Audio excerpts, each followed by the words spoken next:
মেয়েদের জীবন বড়ই অদ্ভুত, তাই না? খুব খুব অদ্ভুত ব্যাপার হলো, জীবনের ২০ থেকে ২৪টা বছর আমি যে বাড়িতে কাটিয়েছি, সে বাড়িতে গেলেই আমাকে জিজ্ঞেস করতে হয় আমি যাব কি না থাকব। আর সে বাড়িতেই আমি বেড়াতে আসি। সে বাড়ি থেকে ব্যাগ গুছিয়ে বেরিয়ে যেতে হয়। যাওয়ার আগে কয়েকবার দেখে নিতে হয় কিছু ফেলে যাচ্ছি না তো। আর ওই যে আমার সাধের সেই রুমটা, যে রুমটাতে আমার ছোটবেলা কেটেছে, আমার শৈশব কেটেছে, এভাবেই ফেলে যাই। আমি এই ঘরের পর্দা, এই ঘরের বিছানা, আলমারি, ড্রেসিং টেবিল সব আমার খুব কাছের। এই ঘরে এলে আমি একটা চেনা গন্ধ পাই। প্রতিটা কোণে আমার আহ্লাদে আটখানে হয়ে আছে। আগে আমি ঘুমাতাম না, এখন এসে দেখি মা পরিপাটি করে গুছিয়ে রাখে, ঘর বন্ধ করে রেখে দিয়েছে।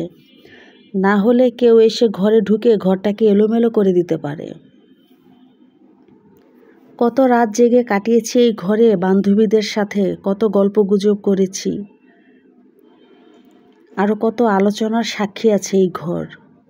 আমার কত কান্না, কত অভিমান, কত রাগ, সব কিছুই মিশে একাকার হয়ে আছে।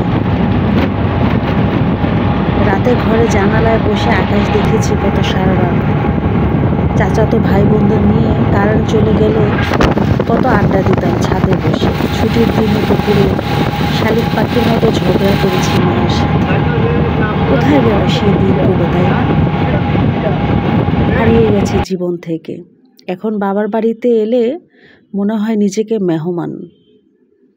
ছেলে মেয়েকে নিয়ে যখন ছেলে মেয়ের স্কুল ছুটি হয় বাড়িতে যাই, মনে হয় বেড়াতে এসেছি। কোনো কিছু ধরতেই মনে হয় একটা আনইজি ফিল করি, যদি কিছু নষ্ট হয়ে যায়। এটাই জীবন। ভাই বোনগুলোকেও মনে হয় মেহমানের মতো। অথচ ছেলেবেলায় এই ভাই বোন মিলে কত ঝগড়া করেছি। একটি মাছের মাথা নিয়ে ২ ভাই বোন ঝগড়া করতাম, কে মাছের মাথাটা খাবে। মা যদি আমাকে না দিয়ে ভাইয়াকে দিত, মনে হয় ভাইয়াকে বেশি আদর করে, আমাকে করে না। সে ছোটবেলার দিনগুলোকে অনেক মিস করি। বাড়ির কোণে একটা পুকুর ছিল, ভাই বোন সবাই মিলে ঝাঁপিয়ে পড়তাম সেই পুকুরে গোসল করার জন্য। আর এখন পুকুর দেখলেই ভয় লাগে। ছোটবেলায় সাঁতার জানতাম, বয়সের সাথে সাথে মনে হয় সাঁতার শেখাটাও ভুলে গেছি। কেন যে বড় হতে গেলাম, ভালো লাগে না আসলে এই দিন। মনে হয় ছোটবেলাটাই অনেক ভালো ছিল, কত স্মৃতি জড়িয়ে আছে। এক কাঁথার নিচে সব ভাই বোন মিলে কত গল্প করতাম, কত আনন্দ করতাম।